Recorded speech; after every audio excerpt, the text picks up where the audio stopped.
How do you correctly target competitor products using Amazon PPC? So how do you correctly target competitive products using Amazon PPC? I repeated your question because you asked, how do you correctly target? Which made me think, is there a wrong way to target products? Yes, there is also a wrong way. So let me tell you, how would you correctly target competitor products using Amazon PPC? The best way for you to target competitor product is zoom out for clarity and be strategic when you're looking at your product. By be strategic, I mean, be honest. Where does the product stand? What is your competitive advantage? By competitive advantage, I mean, do you have an advantage where your branding is way better than your competitors? By branding, I mean, how does the product feels whenever someone is going to receive it? Giving you a super clear example, we just purchased 2 days ago Roomba, the iRobot brand, and we also purchased, I think 3 months ago, Shark brand. And right now I have comparison for the two. What was my experience as a shopper who received the product? Totally different experience. Both products were almost the same price. The only difference it was that the Roomba, it just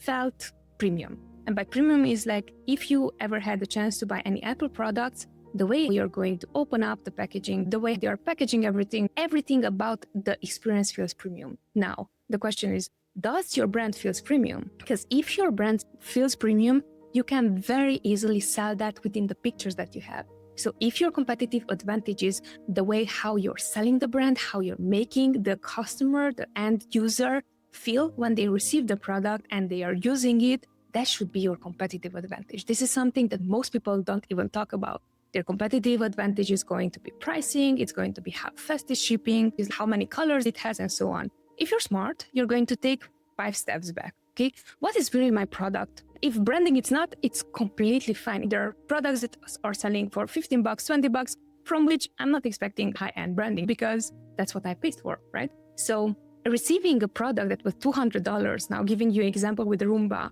I know clearly that this $20 is a $20 experience that I'm going to have. If I'm ordering something that was $200, I'm going to compare it to the same experience that I had for another product that was $200. Between the two brands, it was really a high-end luxurious experience, open up everything, the way how the product looked like, the design and everything, versus the Shark brand who's like, oh yes, also we offer this tool that is going to take out, the small motor brush. Whenever something is stuck in the motor brush, they're going to offer you this thingy that's it's helping the brush to get rid of all the hair and all the fuzz that's there, right? Now, Roomba also offers that, but the way they put it is like they managed to implement that within the design of the product. So if you have a product that's $200 and your experience is not at least as good as another product of $200, then, probably you should be thinking of something as your strategic advantage here. Branding, positioning can be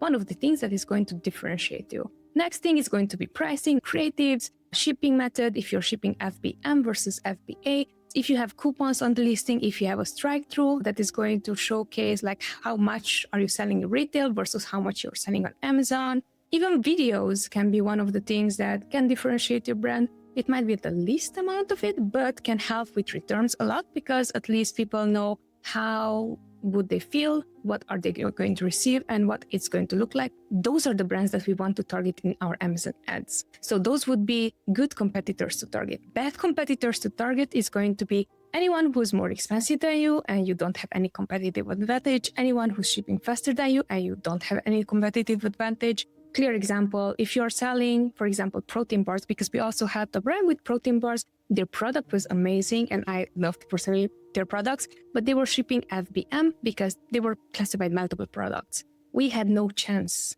against any other protein bars that were selling FBA simply because convenience. So our product arrived in 1 week, their product, competitor's product arrived in maybe a few hours if a warehouse was nearby, or maybe max 2 days. So that's why I'm saying whatever you want to anchor your strategy on, highly likely that you're going to apply wrongly the targeting competing product strategy.